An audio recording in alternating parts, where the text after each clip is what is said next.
Mbak Erin, Iya.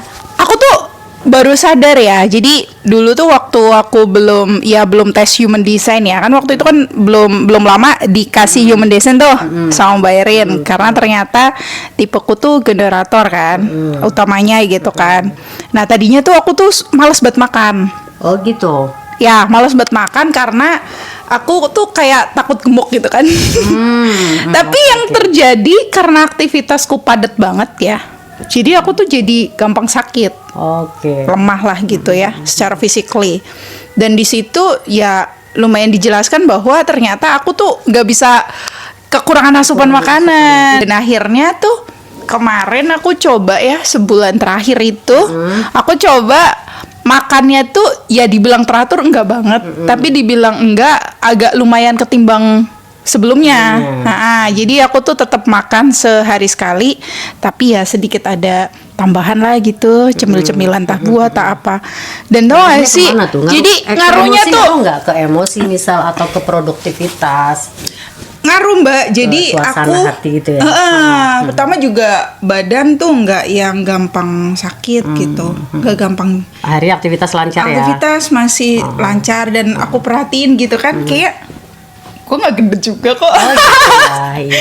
Jadi tetap langsing kan ya, maksudnya tetap stabil lah gitu. Itu yang pertama. Yang kedua, ketika aku tahu di situ dijelasin juga. Itu yang analisa aku kemarin ya, aku kirim itu ya. Iya, itu yang analisa Mbak Erin. Jadi ada satu lagi Mbak.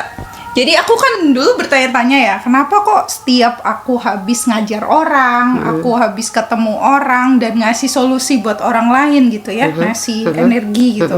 Itu kayak gampang banget gitu buat aku dapet timbal baliknya, kayak bisa capek closingnya tuh juga gampang walaupun aku lelah. Ternyata aku tuh tipe orang yang memang harus memberikan energi ke orang lain, berkumpul. Dari situ tuh aku jadi dapat energinya jauh lebih besar, padahal badan aku ngerasa capek ya. Iya, Tapi energi baliknya ke aku tuh banyak. Karena ternyata kamu tuh triple ya. Nah, kalau kulihat itu kan nyalanya kamu energi kan banyak pusat-pusatnya ya. Kalau di spiritual yang kemarin kita ikut kelasnya kan hanya dibahas ada tujuh pusat-pusat energi atau cakra lah ya. Nah, kalau di human design tuh lebih banyak Mbak, ada 9. Jadi ego juga, emosi juga, terus intuisi itu juga dibahas. Kalau yang menurun aja ini ada di samping-samping itu kan juga ada cakra. Nah, itu dibahas tentang ego. Nah, kalau aku lihat nih yang punya Mbak Nur tuh banyak nyalanya. Justru yang nggak nyala, yang reseptif itu hanya antara kepala dan ajna. Artinya di situ tuh reseptif itu artinya kita menyerap dari luar Mbak. Mbak Nur itu orangnya tipikalnya gampang belajar banyak hal. Bahkan misal melihat pengalaman yang sedikit yang tidak sengaja itu bisa jadi serapan ilmu karena di sininya nggak nyala. Ternyata awalnya kan kupikir kalau human design tuh kalau kepala dan ajna nggak nyala berarti kurang cerdas kan, karena ini kan kepala kan di kecerdasan dan intuisi. Tapi ternyata enggak, justru itu kayak spons. Tapi masalahnya akhirnya harus bisa punya benteng sendiri, mana yang dipilah ini bagus untuk aku serap, ini enggak. Nah itu harus punya ini sendiri lah ya, apa tuh namanya, saringan lah. Oh iya, filter lah ya. Filter. Bedanya ketika ini kepala dan ajna nyala, kayak aku ini kan aktif, itu memang ide tuh dari dalam. Tapi ya itu harus terus banyak merenung, banyak menggali, membaca.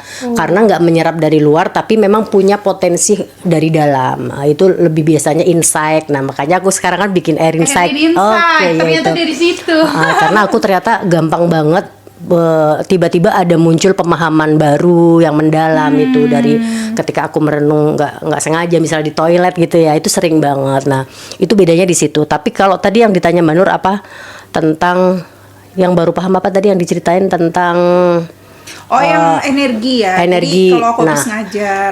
Nah, di bawah itu kan cakra-cakra Manu banyak nyala. Makanya generator kan kuat energinya, tapi di situ juga ada antara cakra satu dengan yang lain itu terhubung. Ada 3 kalau nggak salah, triple ya Mbak Nur itu. Itu artinya di situ Mbak Nur itu bisa bekerja sama dengan organisasi besar nih. Bisa. Jadi kamu kalau punya perusahaan nih potensial banget nih Mbak Nur. Calon pengusaha amin, sukses. Masya Amin. Allah. Dan ada yang memang single, kayak misal guru kita itu salah satu Arif guru kita. Rautopo, sebut saja. Itu tuh single. Jadi memang ternyata setelah beliau ceritakan, beliau lebih suka bekerja sendiri dan beliau tuh sangat multi talent ya, nggak usah butuh misal yang edit siapa, semuanya bisa dikerjain sendiri. Ternyata memang di Human Design tuh sangat detail menjelaskan itu Mbak Nur gitu. Luar biasa ya. Jadi ternyata memang kalau aku kan memang belajarnya itu lebih banyak tuh di kayak personality plus ya. Itu kan memang di bedah ada di buku juga gitu kan. Dan juga memang dulu aku kuliah bimbingan konseling ya. Jadi masuknya ke psikologi terapan gitu kan. Jadi belajar tentang personality ini relate kan, tapi ternyata kan iya betul.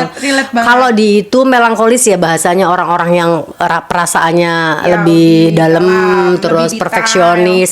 Nah, kalau di Human Design tuh kecerdasan emosional atau solar plexus itu di situ. Jadi gelombang emosinya yang naik turun sehingga dia ya itu perasa lah, lebih perasa sehingga ya akhirnya jatuhnya perfect dong karena dia perasa sedikit-sedikit yang dia lihat itu langsung masuk ke emosi sehingga jadi dia menjadi orang yang harus bagus, harus sempurna.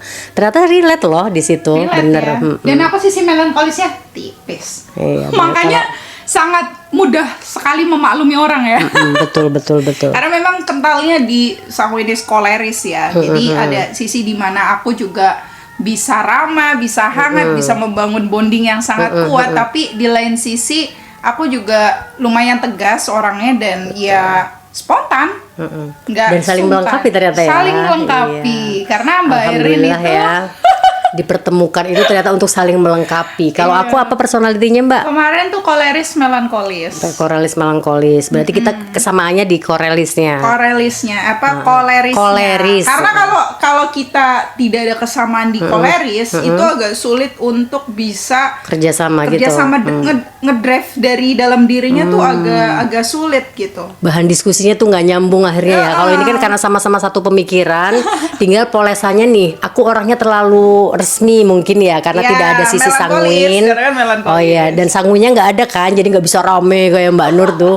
Sementara Mbak Nur sebaliknya karena punya sanguin. Nah akhirnya kita sekarang nggak hanya bahas human design ya, Yes. tapi personality dan memang apapun itu metodenya ternyata kalau dikaitkan tuh banyak nyambung sih. kan ada tuh Steven ya, terus apa lagi tuh Iya banyak sih banyak. banyak metode Tapi di luar. paling nggak gini. Life kalau- path ya, life path kan juga Life ada path tuh juga ada. ternyata Tapi aku nggak di situ. mendalami itu ya.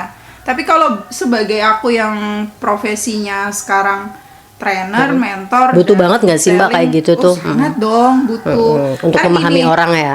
Tapi kalau untuk ke klien gitu ya, ke konsumen gitu atau calon klien aku, itu paling aku tuh cukup dengan memahami personality plus kayak sanguinis orangnya kayak gimana, melankolis kayak gimana, koleris bagaimana, plekmatis bagaimana, dan cara menyikapinya bagaimana, cara komunikasinya bagaimana, itu bagi aku cukup. Tapi untuk diri aku sendiri itu harus, menurut aku ya, itu harus ada tambahan di yang tadi pengetahuan Human tentang human design, design ya. karena aku tidak menemukan itu untuk pembahasan personality. detail, iya di personality plus kayak masalah makan, masalah energinya kayak gitu kan. Terus cara healingnya Enggak ya. gimana Iya, kan? kayak Ternyata gitu. ada tuh orang yang healingnya tuh harus di gunung misal atau terus kemudian cara mengolah ide juga ada loh. Misal aku tuh dapur Mbak. Kupikir maksudnya apa sih ini dapur, ternyata aku tuh harus ada trial and error dan punya ruang khusus, nggak harus selalu rame tapi harus punya waktu untuk menyendiri untuk mengolah ide itu. Ternyata yang dimaksud dapur tuh begitu, untuk memasak ide-ide kita.